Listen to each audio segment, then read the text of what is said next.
Hello everyone. I take the pride, pleasure and feel fortunate and with all delightness will now be introducing today's resource person, Dr. Anna Claire Murphy, the consultant respiratory pharmacist with University Hospitals of Leicester, National Health Service Trust of United Kingdom and honorary visiting professor at De Montfort University, Leicester. Presently, Dr. Anna Murphy is an appointed Fellow of Royal Pharmaceutical Society, Great Britain, FR Pharmacist. She did her BSc Pharmacy with first class honours from Manchester University, did postgraduation in clinical pharmacy from Brighton University and doctorate of pharmacy from University of Derby. She has value addition courses to her credentials like certification in clinical pharmacy practice, NEPS management level 2, supplementary prescribing, and independent prescribing course modalities from reputed universities of United Kingdom. She has also put in over 2 decades of experience in the field of respiratory medicine and is a torchbearer for us respiratory consultancy services with NHS Trust. Dr. Anna Murphy is very much sought after resource person in tertiary care and visiting professor for UG, PG and doctorate of pharmacy programs, and her inputs are being shared by several countries for her trainings to enhance respiratory care, pharmacy and medical practices, and was a lead pharmacist with Glenfield Hospitals too. Her key role of service includes staff management and training, quality improvements, clinical governance, patient safety, and cost controls.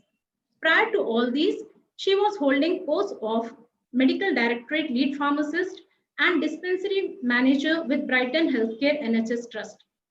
Dr. Anna also served as a Pharmacist Specialist Advisory Group, Chairperson of British Thoracic Society, and as a steering committee member with NHS England Severe Asthma Improving Value Programme in England. She was in the task force for lung health as co-chair for medicine optimization.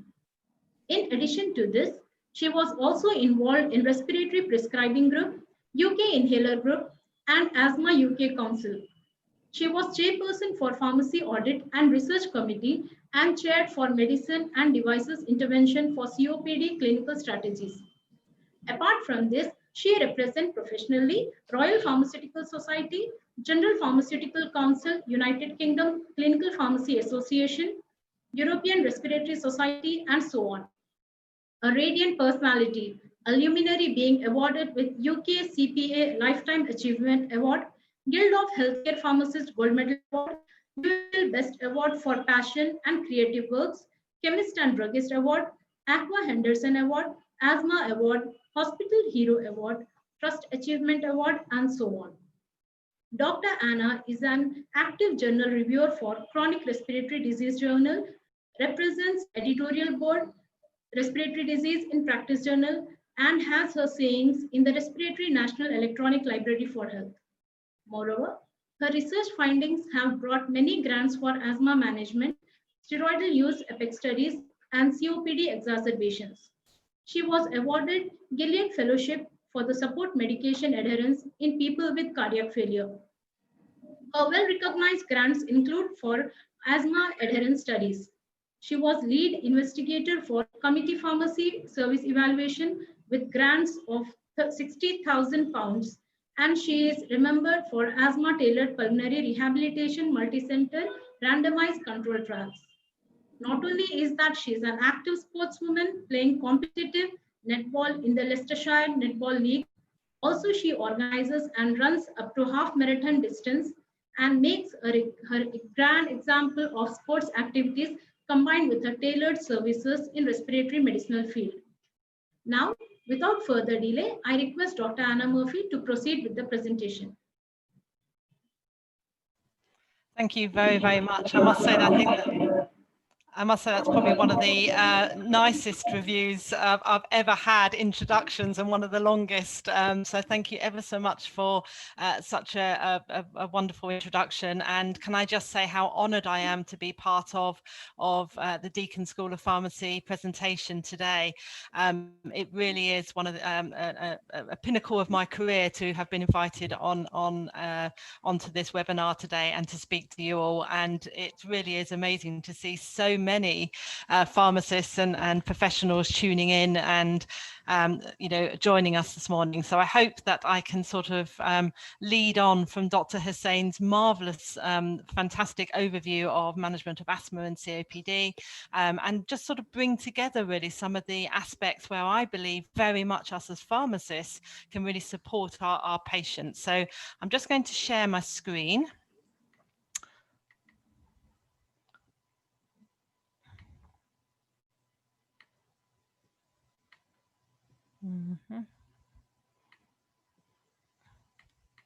Doesn't seem to want to go on to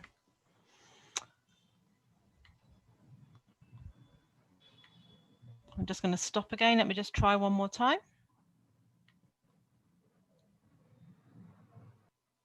I'll tell you what I'll do.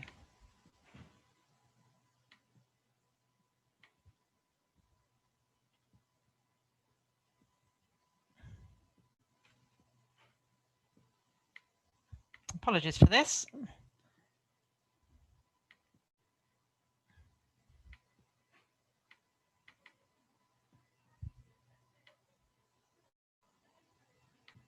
There, I think we're there. Can you see that screen okay? Can someone just confirm for me, please? Yes. Lovely.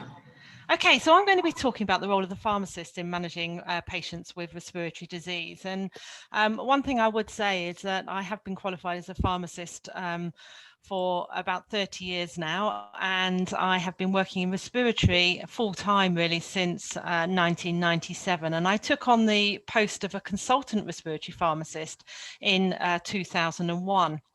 Now, a consultant respiratory pharmacist is a post which has been set up in the UK. It's been supported by the NHS and the NHS England, and it's a role very much around being very specialised within your area. And I'll just show you. We'll tell you a little bit about what I do as we go through the presentation. But I work in Leicester. Leicester is right in the middle of England, in the middle of the UK. It's a very vibrant city. It has a population about of 1 million people, which probably for your standards of city is not particularly large. We have 3 hospitals, and I mainly work at Glenfield Hospital, which is a cardiac and respiratory main hospital for the population of Leicester and Leicestershire. And Dr. Hussain mentioned Pranad Holder and Professor Pavord in part of his presentation, and I have been very honoured to work with both of those clinicians in my time at Glenfield Hospital. Of course, Leicester, we have a very multicultural city. We have over 200 different languages being spoken within our city. And I'm very proud to say that the Diwali celebrations, I think, are the largest outside of India. So we have a very vibrant multicultural city, and I'm delighted to have worked here really since 1997. And prior to that, I worked down on the south coast in the seaside town of Brighton. So what I really want to do today is really talk to you about really what are the challenges in managing people with respiratory disease. And some of this has been very eloquently put forward by Dr. Hussain, but I really want us to perhaps focus more on what are those challenges that us as pharmacists can do in managing people with respiratory disease, and then intertwine really what is our role of the pharmacist? Where can we have the added sort of impact really of our role, of our specialism, our expertise in supporting our people with respiratory disease. And I do really want to look at the evidence to support what we do in managing people with respiratory disease. And what I've tried to do here is try and look at internationally where there has been pockets of excellent research into looking at our role. And then at the end, I'm very open to taking any questions and we can discuss anything further. So I think, when we think about our role of pharmacists, yes, we know there is that role of medicine dispensing, although to be honest, I don't dispense medicines very, very often these days. That we have a role in risk management, in clinical governance, health promotion, which is I'm going to pick up on very much within this presentation as well for people with respiratory disease. And we have obviously roles in pharmaceutics, aseptics, all sorts of different areas do we as pharmacists have opportunities to become involved. And I think that's why it's such a fantastic degree to do at undergraduate level, because the opportunities for you working or studying as a pharmacist in training is fantastic, because you can go into many aspects of healthcare and also research, and also the pharmaceutical industry, if that was also an option for you. But I think what we really all do is we share a passion really to ensure that we deliver the right treatment to the right patient at the right time. And I was really pleased to hear Dr. Hussain sort of talking about the fact that really we need to think about sort of personalized care. So it's one thing about saying, right, okay, these are the guidelines. Okay, we have excellent guidelines for asthma and COPD, and again, as part of my talk, I would very much sort of briefly touch on those. But it's how we then use those guidelines to make sure it's right for our patients. And that may be making sure that we have shared decision making, and this is where we very much take into account what the patient thinks and believes about their medicines. So us as clinicians, we can use our expertise. We can discuss what the options are, what the risks are. We can perhaps decide that this drug isn't the right drug for this patient, but this one is. And then it's about trying to understand, what's the patient's knowledge about their disease? What's the patient's knowledge about their medicines? What their preferences? What are their personal circumstances, which may perhaps make it difficult for them to adhere and take that treatment? So I think personomics is vital for us to embrace really as pharmacists, to ensure that we get the best care for our patients. So shared decision making, understanding beliefs about medicines, and of course if we do this well, we can help support medicine adherence. And again, I think Dr. Saeed and Dr. Hassan in both the introduction and the presentation previously have both said how important medicine adherence is, and I will be showing very much some of the work that we have been doing on medicine adherence. And of course, medicines optimization. Our patients, it's not just about, are they taking it? Are they taking it as well as they can? Are they, this is all around inhaler technique. Do they have the best technique to administer the drug to the lungs? Are they actually taking their medicines at the right time in relation to food, to actually improve the bioavailability of the medicine? Can we actually reduce polypharmacy? As we know, I think on average, the COPD patient is on about 13 different medicines. Now, that's a lot for a person to manage on a day-to-day, and that obviously has an adverse effect on people managing to adhere to their medicines. And of course, for a lot of our patients as well, who may not have health insurance, may actually have to pay for these medicines, which is very costly. And people then start making decisions of what they think are the most important. And of course, that might not be in line with what we think. So I rather like this picture on the right hand side here that really sort of thinks about the patient and then thinks about the biology, so the biomarkers. So this is very much like, are they eosinophilic? Are they neutrophilic? Is this asthma? Is this COPD? Biomarkers in terms of, our patients with severe asthma, is it IgE mediated? Is it interleukin 5? Do they need an anti-IL-5 medication such as mepolizumab or Nucala, or benralizumab. So it's thinking about the biomarkers and thinking about what drug is right for that patient. And then thinking about patients' lifestyle, comorbidities, co-medication, not just about interactions, but again, like I said, about polypharmacy, and just making sure that really we've thought about, the effect of these aspects of care for our patients. And then thinking more about the patient, what experiences have they or their family have had? I find that, many of my patients don't really understand the preventative nature of medicine, particularly in my South Asian community, that they are very much around treating the acute, but not about prevention. And that's often about patient experiences, or they may be more in tune with herbal medicines, rather than actually our medicines that we wish people to use for their asthma. So, then we need to support patient in self-management and how we get the best outcomes from patients. So it's very complex, but I think this is very much our role as pharmacists to try and support patients, not only in getting the right treatment, but also for the right patient and also at the right time in their disease. So let's have a little think about asthma. Well, what are the challenges? Well, we know that worldwide, 334 million people have asthma. And I think quite scarily, and really it is frightening in today's age when we know that we've got excellent medicines for people with asthma, that still 250,000 people worldwide die from asthma. Now, in the UK, we have a population of about 5 million asthmatics, and we have about 1,400 people each year dying of asthma. In 2004, we had a national review of asthma deaths that we looked at every patient that died of asthma within the UK. And we found that 90% of people who died, there were preventable factors that could have been implemented to prevent their death.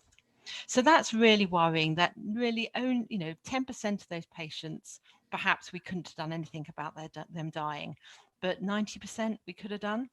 And a lot of it is around making sure they are on the right medicine at the right time and taking their medicine correctly.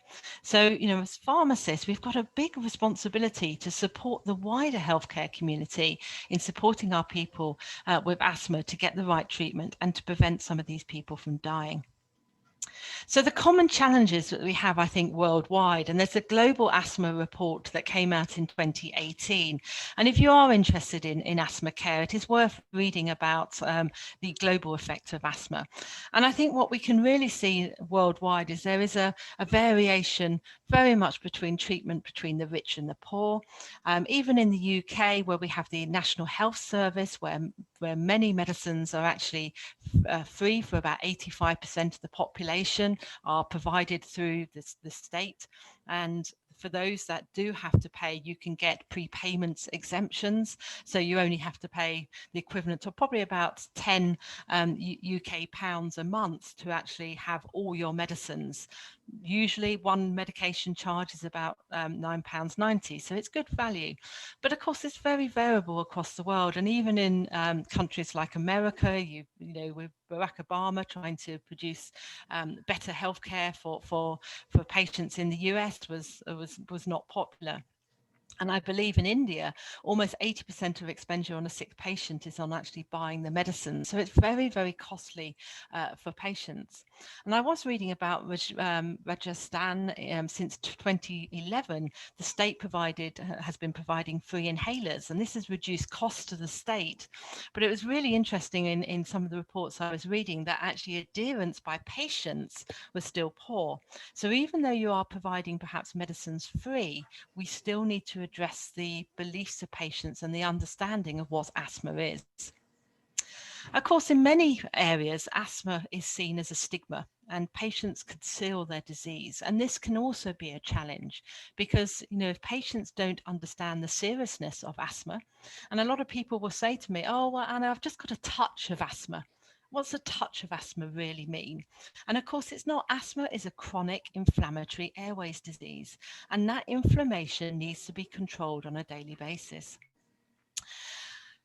But that doesn't happen for the majority of people because although they may have grumbling eosinophilia within their airways, they might not always have symptoms. And therefore, although they have eosinophils within the airways, which we would really like to be treated daily, patients only relate symptoms to asthma. So when they have symptoms of chest tightness, wheeze, shortness of breath, that's really when they think, oh yes, I've got asthma, I better start using my medicines. And so they very much over rely on their salbutamol, their beta-2 agonist, rather than using their preventative medicines such as the inhaled corticosteroids. And although we have many good national guidelines, unfortunately, the reality is that many of these are not actioned in practice, or they are by the prescribers, but not by the patient. And of course, we do have some excellent guidelines nationally and internationally.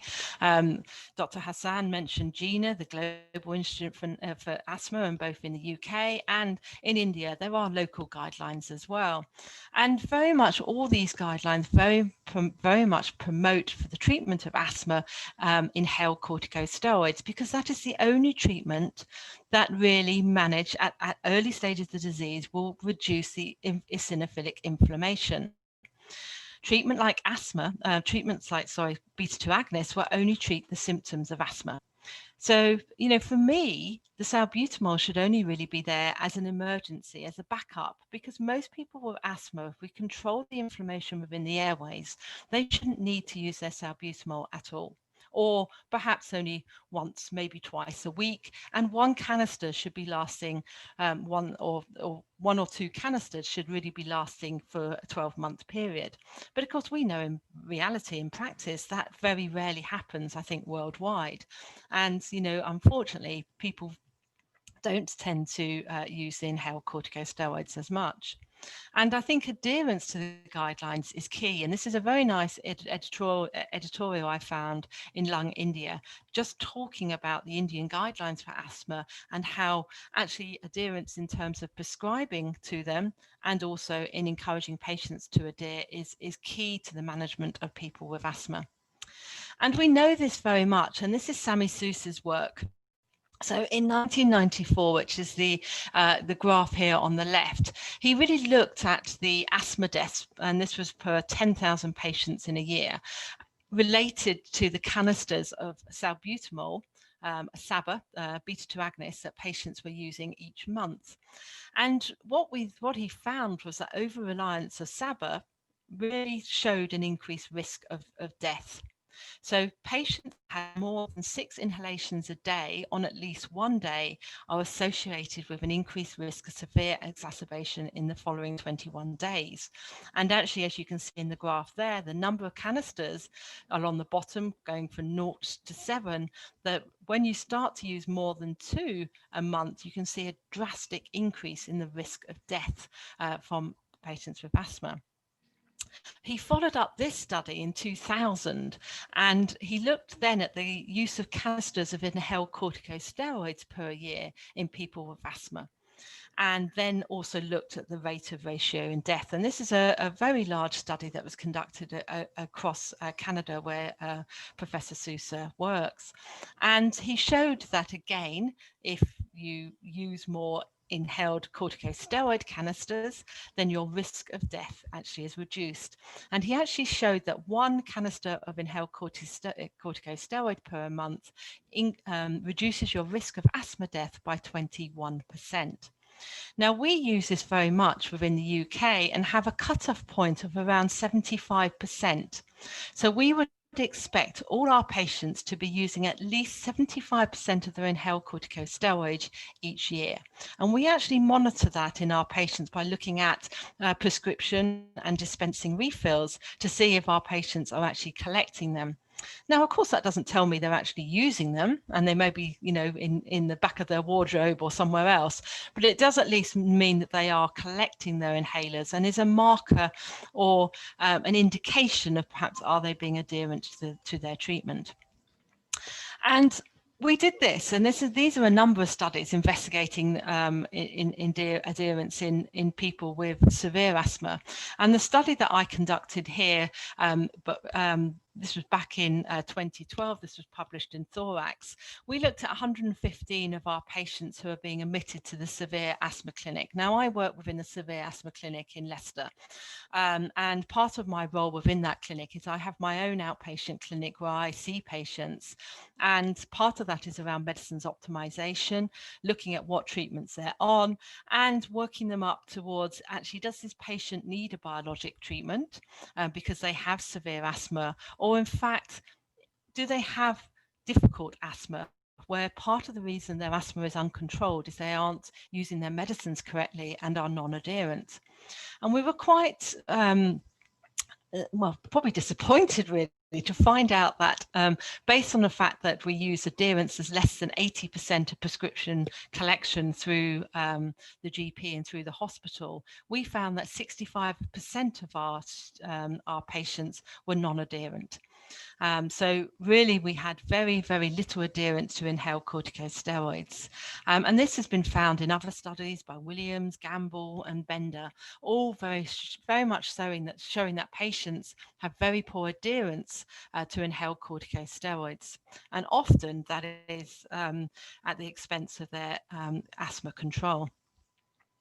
So it's really important that we understand the different types of adherence with people with asthma. And this is can be used for people with other respiratory diseases as well. And this is the perceptual practical model of adherence, the PAPA, developed by Professor Robert Horn, who's in London. And it's really thinking about why aren't people using their medicines? So we can think about unintentional non-adherence, and this could be just the patient doesn't have the capacity to remember. They perhaps don't have the resources. So this is going back to the fact they don't have health insurance, they can't afford to buy their medicines. It might be that they have very poor inhaler techniques, so they've never been shown how to use their inhaler correctly, and therefore they are using it, how they think it should be used. And I have seen people who have squirted their inhaler on their chest and rubbed their chest, or sort of squirted it around here and tried to catch the spray as it comes out. So it's really important that we understand the reason behind why people aren't taking their medicines. And then also we need to think about intentional non-adherence. So this is perhaps more tricky. These are people who make the decision that they don't want to adhere. So this may be because they have concerns about inhaled corticosteroids, that they're going to make them put on weight, that they are going to become dependent on them, that their mother has said that, oh, someone down the road became ill when they last took that medicine and therefore I wouldn't recommend it. So these are about patients' beliefs, their preferences, and also their motivation to take it. And I think part of that motivation that patients don't have is often they don't understand what asthma is. So it's really important that us, when we talk to patients about asthma, that they understand that it is a inflammatory disease, that there are, sometimes I will even talk to my patients about these blood cells that do go into the lungs and they're causing havoc in there and causing the airways to become inflamed and angry and make the airway very swollen and makes it very difficult to breathe, and that we need to set up like a sheet of armor around the lungs to prevent those blood cells and allergens and things like that people breathe in getting into the airways and causing these reactions. And this is where the inhaled corticosteroid is so important. So it's about talking, it's about understanding what patients think about the needs for their treatment and what their concerns is. And this is a framework looking at perceived needs and concern. And what we know, if patients understand what the need is for their medicines, so they're really brought on board everything you've said, everything they've read about what asthma is, what the medicine would do, and then we can actually help to remove any concerns they have about the medicine, so about the side effects, that we can give it to them in a way that we're not going to lie to them, but we can give them the true facts about what the concerns are about the medicines. And if we can balance that, so instead of the concerns being the major issue, we can rebalance it and have the need being really important and the concerns less of an issue. And if we do that, we can really help to improve adherence in our people with asthma. So how does this relate to people with COPD then? So with COPD, again, is the third leading cause of death globally. We have, the biggest risk factors here around smoking. So as our role as pharmacists, very much to help to reduce patients from smoking, help them to quit smoking. We can think about raising public awareness really of indoor and outdoor pollution and occupational dusts and chemicals, and we need to do this. I think as a population, all of us need to understand the risks of occupational and outdoor pollutions. And it was really interesting, Dr. Hassan, showing sort of pictures of London. And even today, not that I've been to London recently due to the COVID pandemic, but even today, you know full well that you've had a day in London by the fact you feel dirty. Obviously, London is nowhere near like it was in those pictures, and it's there's a lot of work going on to improve the air quality within London. But quite interestingly, a family of one of the a 12-year-old who died recently of asthma has actually changed the law so that her death certificate could actually have air pollution as a cause of death. And this was quite a massive change really within the UK law and sort of death certification. So again, in COPD, we have excellent guidelines, and we have the GOLD guidelines, which is the global obstructive lung disease guidelines, which are very clear really on the management of COPD. And very similar to really what Dr. Hassan was saying is that, we must remember that asthma and COPD are not the same disease. They may sometimes present with very similar symptoms, but the management and the treatment and the medicines that we use for COPD are very different to asthma. So I've already said, and Dr. Hassan has said, that asthma is a eosinophilic airways disease. Really, every asthma patient, in my mind, should be on an inhaled corticosteroid. And this is what the GINA guidelines are very much promoting, that really every patient with asthma should be on an inhaled corticosteroid, because that's going to prevent any airway remodeling and support patients with day-to-day symptom management and prevent exacerbations and death. Now, in COPD, it's different. Largely a neutrophilic airway disease. There are some people who do have eosinophilia, and that probably is somewhere between 10 to 40% of people with COPD, but it's largely neutrophilic. And therefore, the medicines that we use in people with COPD have to be tailored to the patient. And personalized care within COPD is as, if not more important than people with asthma. And of course, COPD is an umbrella term, like Dr. Hassan said. It isn't a disease in its own right. Underneath, there are different phenotypes, and therefore each of those phenotypes of people with COPD may need different treatment. And this is what GOLD has tried to do. So of course we have to have a confirmed diagnosis of COPD, and then we need to make sure that we are guided the treatment to where we should. So inhaled corticosteroids, actually, in people with COPD, if you follow the GOLD guidelines, only appear in the top right-hand quadrant of a patient D.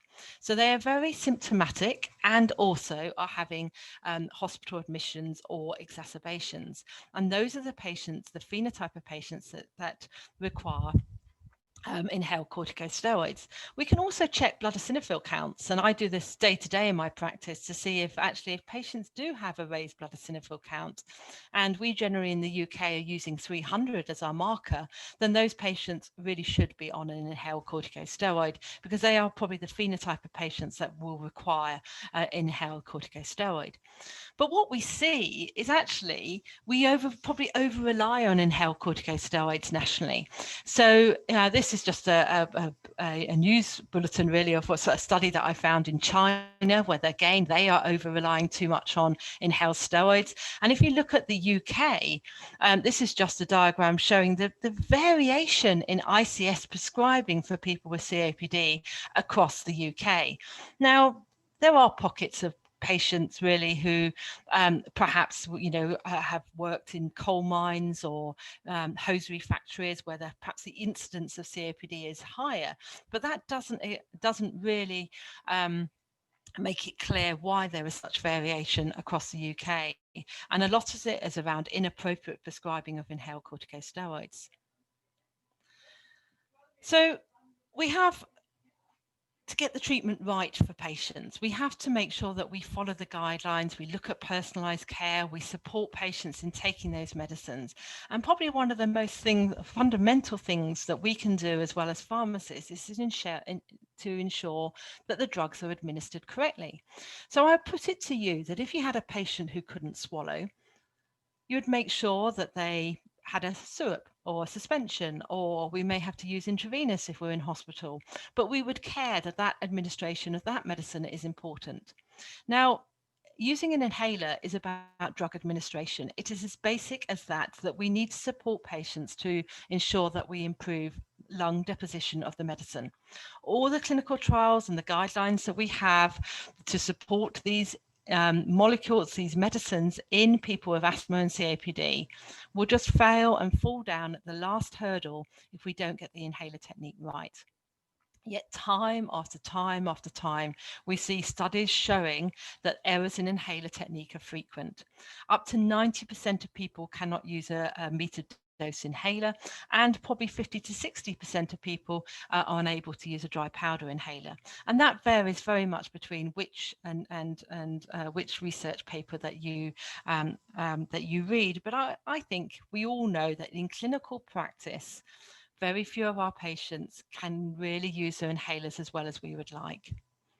It is interesting that probably only a quarter of patients have ever received inhaler instruction of how to use their inhalers, and only 11% of people receive follow-up assessment and education. So there's so much work that we can do in trying to improve how we support our patients in using their inhalers. And of course, many people think they're using them fine, but in fact, many don't or can't. And indeed, many of us as healthcare professionals also cannot use their inhalers correctly. So it's important that we know how to use our inhalers as well as knowing how to teach patients how to use them. And these are just a few examples here of patients using their inhalers incorrectly. And that picture at the bottom there is actually one of my asthma patients who was told that the cat was causing her asthma. And so she was actually treating her cat rather than herself. So we've done a lot of work in Leicester actually in trying to promote good inhaler optimization, as I call it, because I don't like to think of this inhaler technique as right or wrong. It's about trying to improve the optimization of how much drug actually gets into the airways. And we've developed the 7 steps to using inhaler devices. And this is we have developed this for every single device that we use within the UK. And it's a very easy way of trying to checklist really patients' inhaler technique to ensure that patients are getting the best from their inhalers.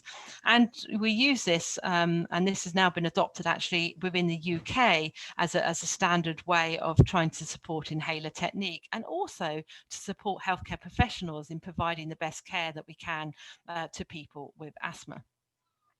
So a very sort of long introduction. I'm very conscious of time, but we need to really think about, well, what specifically is our role here? Well, if we divide where we all work, so I work in a secondary or tertiary care mainly, but I also have a very wide-reaching role. So I work out also in primary care, doing a lot of education and training with community pharmacists and general practitioners and practice nurses, but also I review patients in primary care as well. So this is a picture here of me working in my severe asthma clinic. This is our sort of outpatient clinic. Patients are referred through to me for optimization of their medicines. I also see people with interstitial lung disease as well. Where we have very complex medicines and sort of report back both to the hospital consultant and also to the general practitioners. But patients can be referred through to the service from primary care as well. So it's quite a unique service which is being adapted more widely now across the UK. But of course, we also work within emergency admissions and other sort of specialist clinics as well, and also on the wards. And actually, when I finish this lecture today, I'm going up to one of the COVID wards here at Glenfield Hospital as I'm covering that today. So we have a very wide-reaching role within hospitals, looking at antimicrobial stewardship, looking at respiratory care, both acutely and also ensuring that the chronic care of our patients is maintained. In primary care, we have, well, in the UK and across many parts of the world, we have community pharmacists supporting patients. And we also have pharmacists working more increasingly now in general practice to support patients and other healthcare professionals in that environment. We have pharmacists working in telemedicine and interface care. This is where I have an outreaching role, working across both primary and secondary care to support the patients with respiratory disease. So what's the evidence for the role of pharmacists? So even if you just put in PubMed pharmacist asthma, you get 374 results. Not that huge, I guess. We're perhaps not as good as we should be, I think, as pharmacists in publishing our research or publishing some of the work that we do. But I think what you can see is there's a very clear increase in publications over time, and likewise a similar picture in COPD, which I think is really encouraging to really sort of show that our role as pharmacists working in both asthma and COPD is on an increase, and we're beginning to get better at publishing some of the work that we do. So I wanted to share some of these publications with you, just to give you a bit of insight. So this is a recent systematic review meta-analysis published actually last year, 2020. And this is in people with asthma and COPD, looking at adherence, both in terms of using medicine, patients taking their medicines, and as well as inhaler technique. 13 studies were included. I think 12 were sort of meta-analysis, and what they actually showed that the intervention group, where the pharmacists were working in study settings such as hospitals, community pharmacists and telepharmacists, that there had a positive effect which was significant on medical adherence and also on inhalation technique in both people with COPD and asthma. And you can see that from the forest plot at the bottom there, that all the studies really were very much promoting the intervention group. Now, there was huge variation in these studies of how they were conducted, and there's quite a lot of study bias, I think, within the studies. But I think we need to take the positives from this study around the fact that actually patient-focused care for both in asthma and COPD, and particularly in COPD, actually, which came out very much when you did sub-analysis on these papers, were very much supporting the role of the pharmacist. This may be a study that you're more familiar with than I am, actually.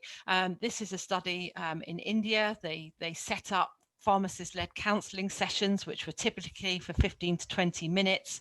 They gave patient information leaflets, and they looked at medicine adherence or compliance, dose and frequency of medicines, smoking cessation. So it was a very sort of complex intervention. Unsure, I think, to really say which element of this was important, and perhaps all of it was. We really don't know. So it was a complex intervention, but really was only for about 15-20 minutes, which is very much can be built into our practice, and with support from the wider healthcare community, and perhaps being funded for these services, can be worthwhile. So they conducted 5 counselling sessions over a 2-year follow-up period, and the clinical pharmacist-led intervention reduced the cost of medicines for COPD patients by up to 30%. And if you took into account the cost of the pharmacist, it was about 26%, while improving quality of life for patients. And you can see here that at the control group, the costs with between the control and the intervention at baseline, very, very similar costs for the patients. But actually at 24 months, you can see the control group had a much higher medication cost compared to those costs in those which had the pharmacist intervention. Now, this isn't just about money. Of course, money is extremely important in today's healthcare, but I think the outcomes in terms of quality of life for patients is really important. And in fact, patients who had a more severe COPD, actually the costs were were greater, and the pharmacist costs, they were calculated at US dollars at $3. So I'm glad I think I work in the UK, because I think I get paid slightly more than that. So but it just shows that actually, 15-20 minutes of a pharmacist time is very cost effective in supporting our patients with asthma and COPD. This was another study that was published in the International Journal of Pharmacy Practice, and this actually looked at 22 studies, but they weren't all just for respiratory. So they looked at diabetes, they looked at cardiovascular disease, hypertension, and the role of pharmacists in supporting adherence. But there's 4 studies in looking at respiratory disease. Again, huge variation in the studies. Both some were asthma, some were more severe asthma, some were sort of COPD. But again, they found a significant improvement in outcomes in terms of asthma control or COPD control, often used the asthma control test, showed a reduction in nighttime awakening in the MOHIS study, and reduction in SABA use, sort of indicating better asthma control, and also reducing exacerbations as well. So, again, most of these interventions were face-to-face with patients, with the pharmacist conducting that review, and again, using very multi-component interventions, so complex interventions to achieve these outcomes. The study that we undertook in Leicester, we called it the SIMPLE study. Again, it was a complex intervention. I recruited 13 community pharmacists in Leicestershire, and we trained them on asthma management and to provide the SIMPLE intervention. So they were given a toolkit, and they looked at stop smoking, inhaler technique. They monitored the asthma control. They made recommendations to the GP, general practitioner, for changes in pharmacotherapy. They addressed lifestyle, so weight management, exercise, flu vaccination, and they provided education in terms of a management plan for patients. And we had 125 patients recruited, and we showed a significant improvement in asthma control. 40% of patients reaching the minimum important difference of 3 at the end of 6 months. And, there was a gradual improvement throughout the course of the study.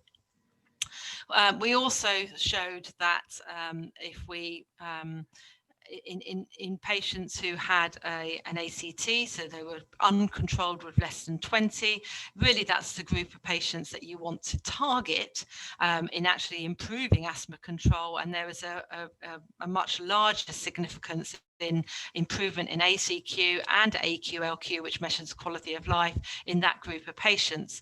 But the patients who were controlled, obviously the ACT, it was important that that was maintained because patients were being stepped down from their treatment. So it was important that we were showing that the ACT was the asthma control was being maintained even with a step down in treatment.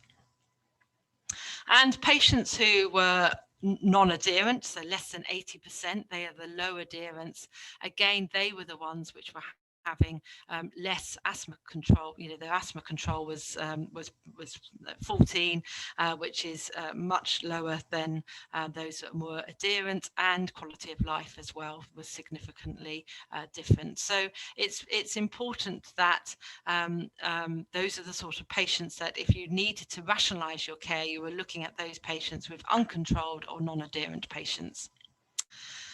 A French study looked at pharmacists and inhaler optimization, and then again, the percentage of patients with optimal inhaler technique rose from 24% before training to 79% after training.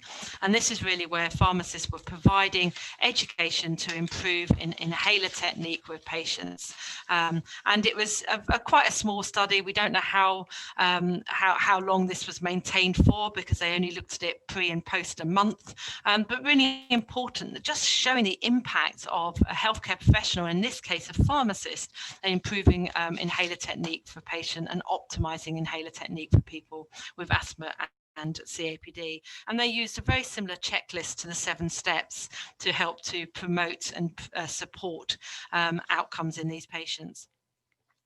And this is really where pharmacists working in general practice can have an impact. So this is around a study led in the UK, in London, where pharmacists working in GP practices looked at patients with COPD and optimized their treatment in terms of reducing those that phenotypically don't need to be on an inhaled corticosteroid, and face-to-face consultations with patients looked at, their quality of life, their reliever use, inhaled corticosteroid use, and stepped down patients that weren't meant to be on inhaled corticosteroids, and then those patients with asthma who were well controlled stepped down the treatments of the dose of the inhaled corticosteroids, which generally in the UK the lower doses are cheaper than the higher doses. And what this actually showed, there was £75,000 worth of savings to be made in those in London within the study, and also exacerbations significantly reduced from 1.7 to 0.36 in asthma, and likewise a reduction in people with COPD. So total annual savings, if you actually escalated that up, was estimated to be at £230,000 per year. Now, I don't know about you, but you probably don't need, and there weren't that many pharmacists conducting this within the study, but it's very, very cost effective. Similarly, pharmacists working in GP practices in Australia, this is just a lovely study I'd urge you to go and look at. Just looking at some of the interventions that pharmacists can do with people with asthma. This was a 13-month study. 136 patients were recruited into the study, and just looking at the impact of pharmacists providing a face-to-face consultation, looking at the medicines in terms of not just adherence, appropriate medication prescribing, and inhaler TEP for these patients.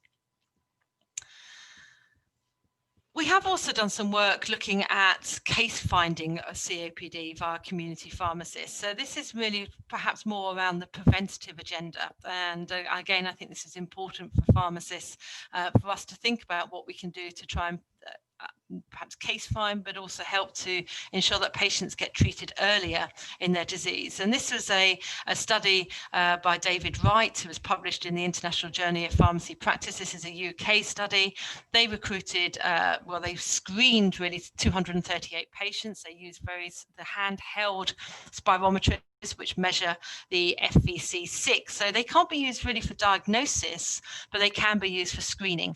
And what they found, that they found that 50% of those patients that screened were identified at risk of COPD, and those patients could then be referred on to those patients to their GP or to a diagnostic hub for proper diagnosis.